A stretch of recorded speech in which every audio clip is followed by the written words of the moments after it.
Hello, and welcome to IAB Pulse, our regular digital video news show where we discuss the hottest and most important topics in the digital advertising news ecosystem today. I'm Chris Bruderle, your host, IAB's Vice President of Industry Insights and Content Strategy.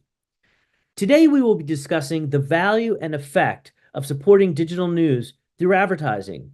We'll also be discussing the blockers to larger brand investment. And lastly, how moving forward we can remove those blockers and unlock larger brand investment. Joining me to discuss this topic is Katie Secret, the CVP and Global Head of Marketing for Outbrain, as well as Matt Prohaska, the CEO and Principal of Prohaska Consulting. Folks, welcome to the virtual stage, and let's chat. Thank you, Chris. Excited to be back on stage with Katie here. Likewise. It's so nice to hear that. It makes the show so much more easier when we have folks that know each other well and are on the same page. The first thing I wanted to talk about, Matt, I want to turn to you for one quick second. You guys, Prohaska Consulting, just did some research on the digital news space, and you talk about the industry's responsibility regarding news and the impact that aligning with news has on brands.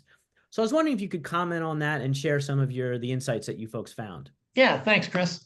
First time, long time, as they say in the radio talk show. It's a little legacy joke, probably for guests of radio. Anyway, great to be with you, and thanks, as always, to Katie for the invite as well to join her, and for her and Onyx by Outbrain's partnership with this effort that we launched actually a year ago at Cannes 2023. We called it the rebranding of news because news has needed not just a rebrand, it's meant to be a play on words because news has become a four-letter word to too many buyers.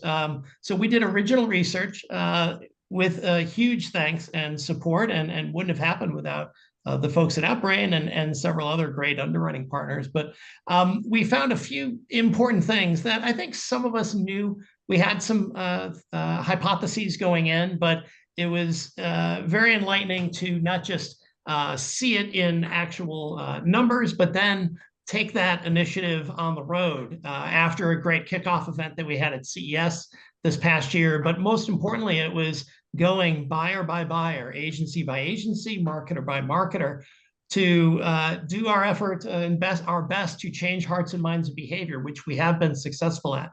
The research found that 1 out of 3 marketers in the US have been blocking news entirely.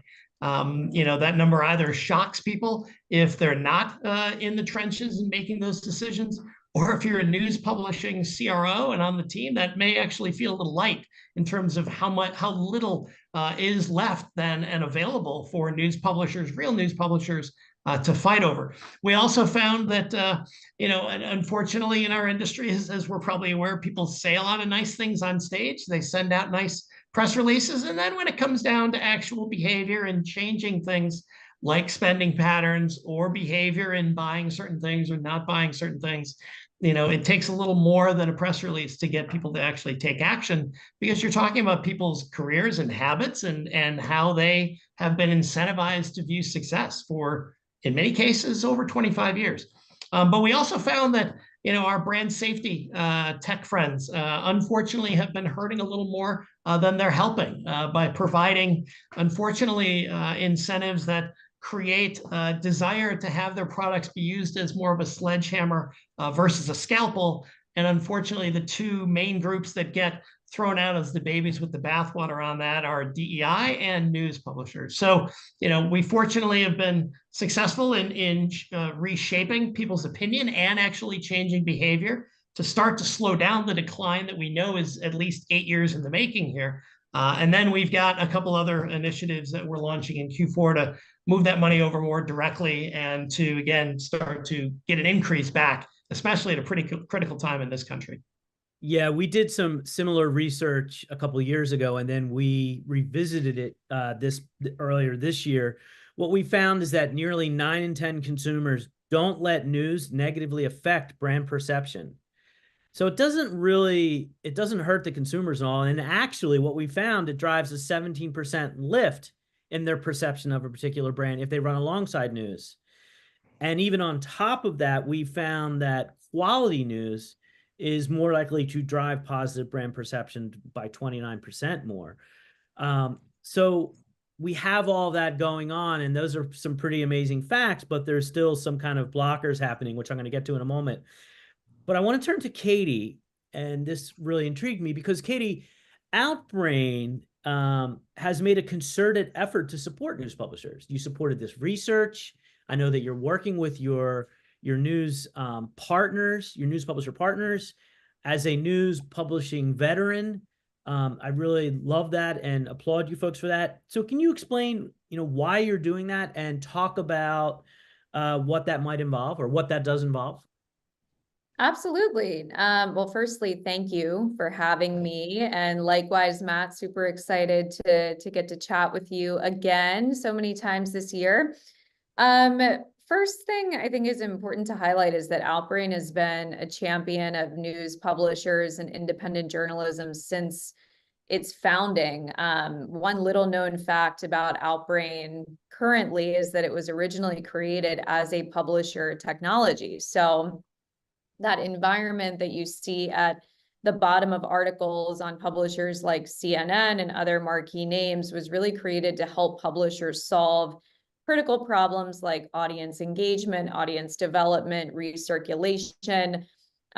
We always knew that news environments were great places to engage consumers and really get messages across to them in a way that sparked action and outcomes. So we've now come to a point where the business is very much built on, yes, bringing the value of those audiences to advertisers in a way that shows a concrete result and ability to drive an outcome, but also helps publishers get so much of the sustainable revenue that they need to survive and that they've come to depend on from partners like Outbrain. So when the Rebranding of News initiative came up, it was really a no-brainer for us to participate, no pun intended, because this is something that's aligned with our philosophy for many, many years. And we think that only real change can come when advertisers and brands begin to see the opportunity that they're missing on media and news environments rather than just focusing on the altruistic aspect of the story that we, of course, all very much know and appreciate. But these environments are places that can really help brands round out their media mix. It can help them actually drive attention and outcomes that they're not going to get from a specific audience on other media channels and platforms. So how can we really support that message to bring dollars back to news and rebrand news, as the Prohaska team so eloquently put it, to make sure that those publishers get what they deserve in terms of value. That was a big impetus behind participating for Outbrain. Got it. Matt, what's going on? Summarize for us the issues that are preventing brands from spending more dollars. Yeah. One is a human emotion, and two is a warped incentive and way that we keep score. The human emotion is fear. Our research found, and our anecdotally, conversation by conversation, under Chatham House rule, close the door, let's really talk about what's going on with every top agency, a lot of great independent agencies, along with individual brands that we spoke with separately, intentionally. The risk reward setup is warped right now. The culture of agencies, somewhat understandably, being completely afraid of screwing up for the client, that would cause any opportunity for someone else to swoop in and to not serve their client properly 100% perfectly, is dominating behavior. And so when you juxtapose that constant fear and pressure up and down the organization with a perception that, when we found 2 to 5% of news publisher inventory is really the tough stuff that we understand a brand would not want to participate in. The plane crash, the orphan child in Gaza. Like, name your example where, we don't want our brand in a skyscraper or in pod position 1A right after that story.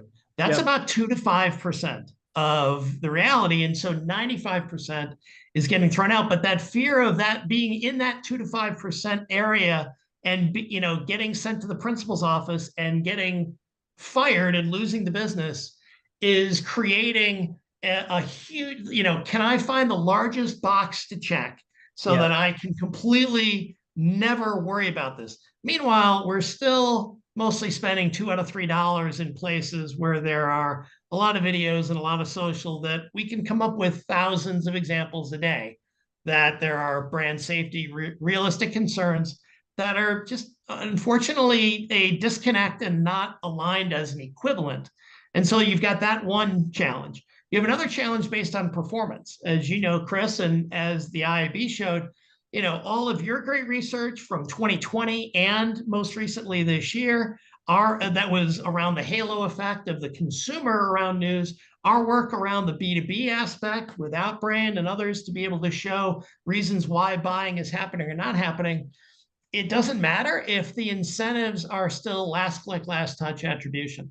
And if you're keeping score on a methodology from 1996 that says I'm only going to give credit to those that provide the last, click or last touch, which we know is greater than 0. We're actually going to look forward to measuring that next year and be the first to ever keep score, ironically, on how people keep score, because we know that incentive is part of the challenge when, news doesn't perform as well, seems really expensive because all I'm staring at are CPMs. And if I'm looking at last click, last touch, they're going to lose. There was a stat in your research that said that 30% of news content, the news content sellers said that 30% of their inventory is underfunded or undersold. And this is tied back to news. And the other thing you said that was in the research, Matt, that was really cool was kind of this 20,000 foot view that is kind of obvious, but it's probably not something that people think about, but it kind of gives a 2020 view in terms of how we got to where we are. And that is that more programmatic has led to the blockers, the ad blocking, which is a blunt tool, can be a blunt tool, which has now high quality news organizations kind of fighting their way against lower quality end of the tail content providers. And that's not really, that's an apples and orange comparison. Katie, I'm curious what the Outbrain perspective on this space is in this situation. Yeah, absolutely. I mean, I think Matt touches on a lot of important points in the statements that he just made, especially misaligned incentives. I think that programmatic buying has introduced a lot of efficiency into the equation and scale into the equation, which are great things for media buyers and the open internet in general. But there are, like Matt said, misaligned incentives in terms of how we're rewarding quality publishing content. We're as an industry very focused on certain metrics, which indicate success, and less focused on other more difficult to quantify metrics like quality. What is really the environment? What's the level of journalistic integrity behind the content that's being written? So I think that on the advertiser side of the industry, and with the launch of the sub-brand Onyx by Outbrain, which we launched at Cannes last year, we're very focused on trying to give the advertiser side of the business more meaningful metrics and mechanisms which can adequately show the holistic value of an impression, like attention, like showing that, yes, while there might be a higher CPM associated with running in a really marquee high attention position on a quality news publisher, that's going to get you tremendous brand equity and down funnel outcomes, whereas more cost-efficient impressions at high viewability might be doing just the opposite for your brand. So how do we put the incentives back in the right place and bring those dollars back to really top-tier journalistic outlets as a result? That's what we're trying to focus on when it comes to how we support our publisher partners on the Outbrain side of the equation and the Onyx by Outbrain side of the equation. What kind of things are you seeing, if you have a view into this, in terms of how publishers are optimizing their content so it does protect the brand? and perhaps even how they are convincing brands that, their environment is the right environment for ROAS or business outcomes. Yeah, absolutely. I mean, I can speak to, of course, only what we do with Onyx by Outbrain and the core Outbrain product when it comes to the relationships that we have with publishers. But I think that what's been most interesting about the past year in particular is that publishers are very much on a similar journey to explore and understand what real mechanisms and metrics are going to exhibit the real value of the audiences that are on their various properties and optimizing around that. So, some of the lowest quality sites and environments in the industry are in a game to optimize their properties for things that they think that advertisers care about. The true quality journalistic institutions are optimizing for the consumer and audience experience, and then trying to find the best way to exhibit that value to the advertiser in a way that is easy to understand and easy to bake into their media plan and their funnel. So with Onyx and even with the core Outbrain product, we're very focused on exploring with publishers what other insights can we give you into the way your audience explores, behaves, interacts with brands. And with Onyx by Outbrain, a lot of that is centered on attention and the great work that we do with the Adelaide team. But long term, I really think what's going to be most interesting is we're seeing the ecosystem kind of come back to a point that we reached many times in the past, which is the focus on the consumer and the user. And on the advertiser side, I think we underestimate just how much the ad business drives that focus on the consumer. If we reward a focus on the consumer, the industry will optimize towards it. This is something that Chris Kane has said many times. He's a great partner to us at Onyx by Outbrain and Outbrain in general. But when we define what matters in terms of the consumer and quality and outcomes, the entire industry will optimize around that. So I think the best journalistic institutions are not trying to game that equation, but they're actually just trying to stay focused on what they've always prioritized, which is true journalistic content that provides a great consumer and reader experience, and then exhibiting that value to the other side of the value chain, which is the advertiser side. That is really, really interesting. You said a mouthful there. You made me think about AI. You made me think about, to understand content better and how consumers are reacting to content and understanding what the content's about, so advertisers can target more effectively, be in the right mindset. Attention, of course, goes hand in hand with that. But I think you're right. I think it comes back to what the consumer wants and how to please the consumer. And in the publisher case, it's the users who are also the consumers of brands' products. But I think if you default to that, performance will come. I have no doubt about Absolutely. that. If you build it, they will come. And I think that's where we got to get to go. I mean, obviously there's, you have the IAB tools. You can use the sellers.json. You can work to make the ad blocking tools less blunt. You can have more direct deals, and that includes programmatically, your PMPs, private marketplaces, where you're working directly with publishers. I'd like to see us get there, but more research on how it actually does drive brand outcomes. Matt, you have about 20 seconds. I would love a parting shot from you, sir. Yeah. We're seeing, it's pretty obvious that over this summer and fall in the US, there's a direct link between the importance of journalism and how we participate as a society. I don't need to make a democracy claim. Others have done that very, very well. Yep.